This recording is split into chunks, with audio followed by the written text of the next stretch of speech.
Hello and welcome to the Infobots Podcast. This is episode number 001, and I am your host, author Frederick Fishman. Today and every day we are sponsored by me.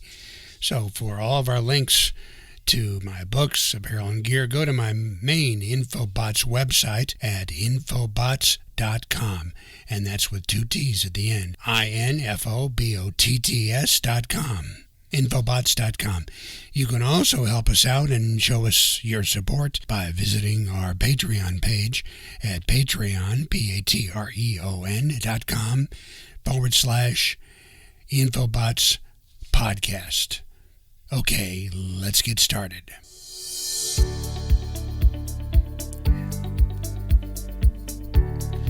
Did you know that during the golden age of radio, in the 1930s through the 1950s, there were some radio news and gossip commentators and announcers who were true stars. They were the podcasters of their day, and household radios in the U.S. and around the world knew their names. Names like H.V. Kaltenborn, Drew Pearson, Lowell Thomas, Douglas Edwards, and the famous or infamous of them all was Walter Winchell. He was born in 1897 and was in his heyday from the 1930s till the early 1950s. Starting off in vaudeville, he got his start reporting news and gossip in newspapers, but catapulted to worldwide recognition with his radio programs.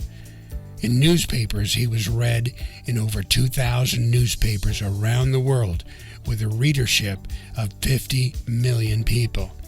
His weekly radio program was heard by 20 million people.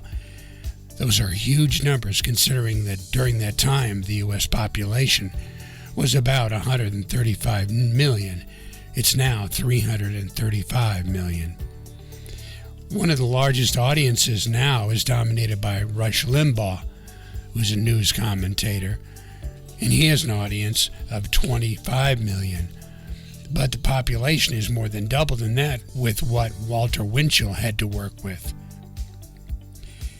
He was known on radio for his relentless staccato delivery with the sound effect of Morse code used as a bumper or break at the open of his program. He often attacked celebrities and politicians personally. He slammed Adolf Hitler early and often before and during World War II, but it was his attack on TV host Jack Paar in the early 1960s that finally killed his career. He died in 1972. This is what the radio program sounded like when he reigned supreme on the Mutual Radio Network. 9 p.m. by Benrus, B-E-N-R-U-S.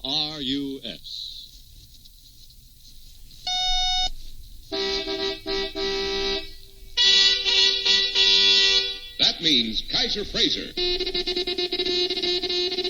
That means Walter Winchell.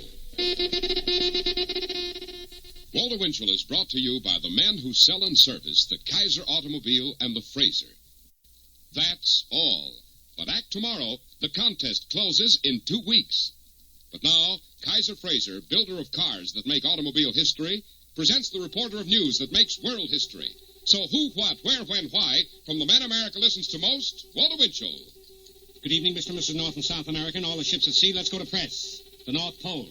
The 7 American airmen who crash-landed 350 miles near the pole last Thursday have been rescued.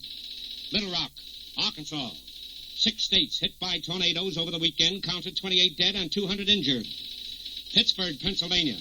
The 2-week walkout by the coal miners, which ends at midnight tonight, cost them over $55 million in salaries. Baltimore. Airplane manufacturer Glenn L. Martin reported today that his firm suffered a net loss of over $16 million last year. New York City. The funeral services for Jack Cap. And so that was Walter Winchell, king of the news and gossip newspaper columns and radio. Now you know. Thank you for listening to today's number 1 podcast. We hope you will support our efforts to bring you this daily Infobots podcast. You can help us out by visiting our Patreon page at patreon.com/Infobots podcast. Join us again for another episode of the Infobots podcast. Bye-bye.